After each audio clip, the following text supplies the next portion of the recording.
Subscribe now and press the bell icon. Never miss an update.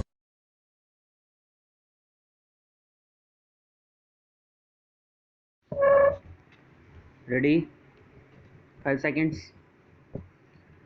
Sir, as we look at our imports which have increased by 9 to 10 times of our exports, we find that the major elements which have led to this shooting up of our imports have been: first, crude oil and petroleum products, which occupy now 70% of our imports.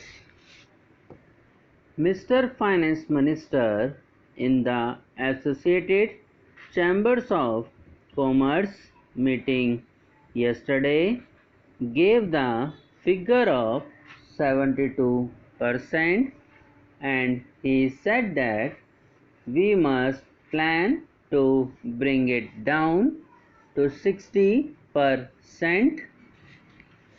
So the major components of our huge import bill are: first, the petroleum products and crude oil, and second, the group of other items of maintenance such as fertilizers, edible oils, cement, etc. Now, Mr. Vice Chairman, my fourth point is that the import policy which has been announced in this House for this year does not deal with the main elements, these two groups of elements, namely crude oil and petroleum products and fertilizers, edible oil and cement, which are causing this huge deficit. We have got a good import policy, but it has nothing to do with the elements which are causing the main mischief in our trade balance. Let me summarize or recall what has been stated in our new import policy.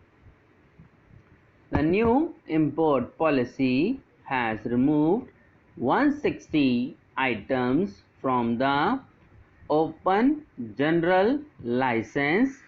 It has shifted 42 from the restricted to the banned list, and it has placed 63 new items under the open general license.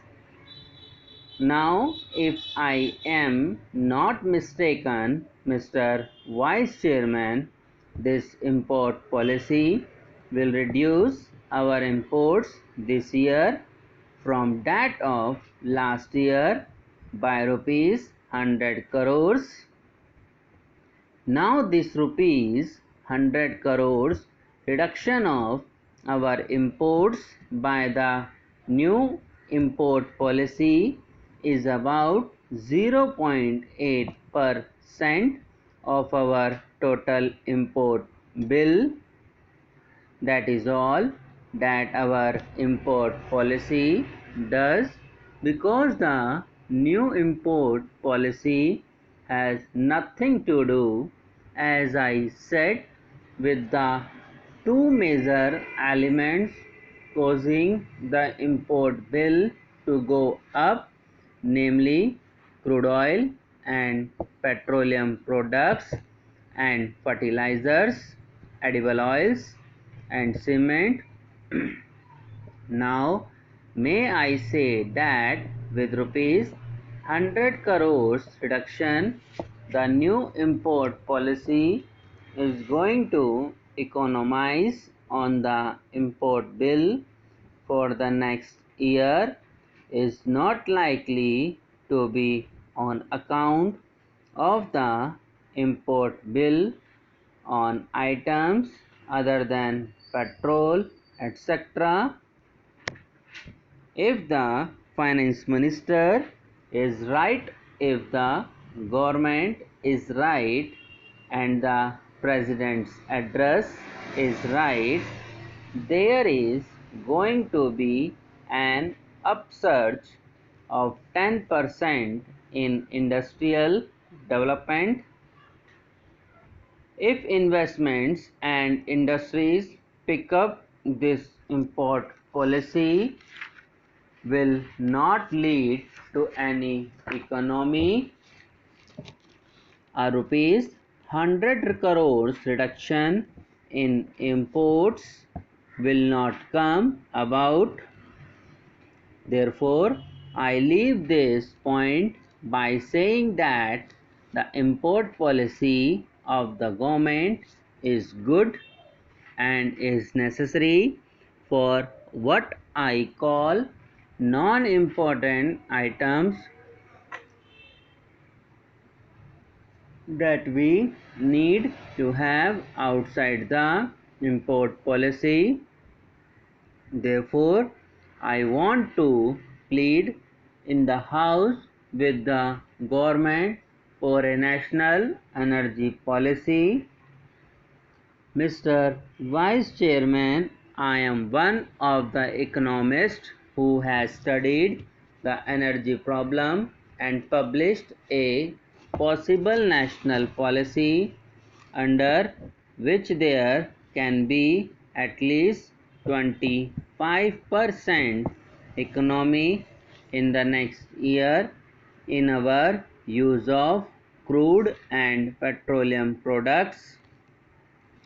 It is not the time to go into them, and it does not apply to the Ministry of Commerce, but the deficits in our imports, which are primarily due to the deficits in import of crude oil, for a national energy policy which is urgently needed.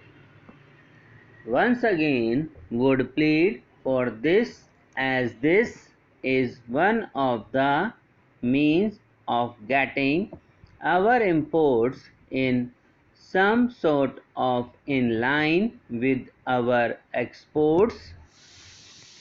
As far as fertilizers, crude oils and cement are concerned, I do not see any reason why we are continuing these large and increasing imports of these items instead of utilizing the existing capacity of our units fully.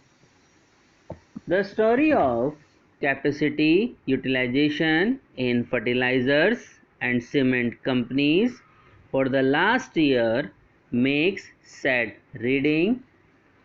Therefore, outside the import policy, the government needs to take action on these two group of items, the crude oil and petroleum, and the fertilizers, the edible oils and cement, to make us more self-reliant and self-sufficient in our production as one of the means of having our imports in line with our exports.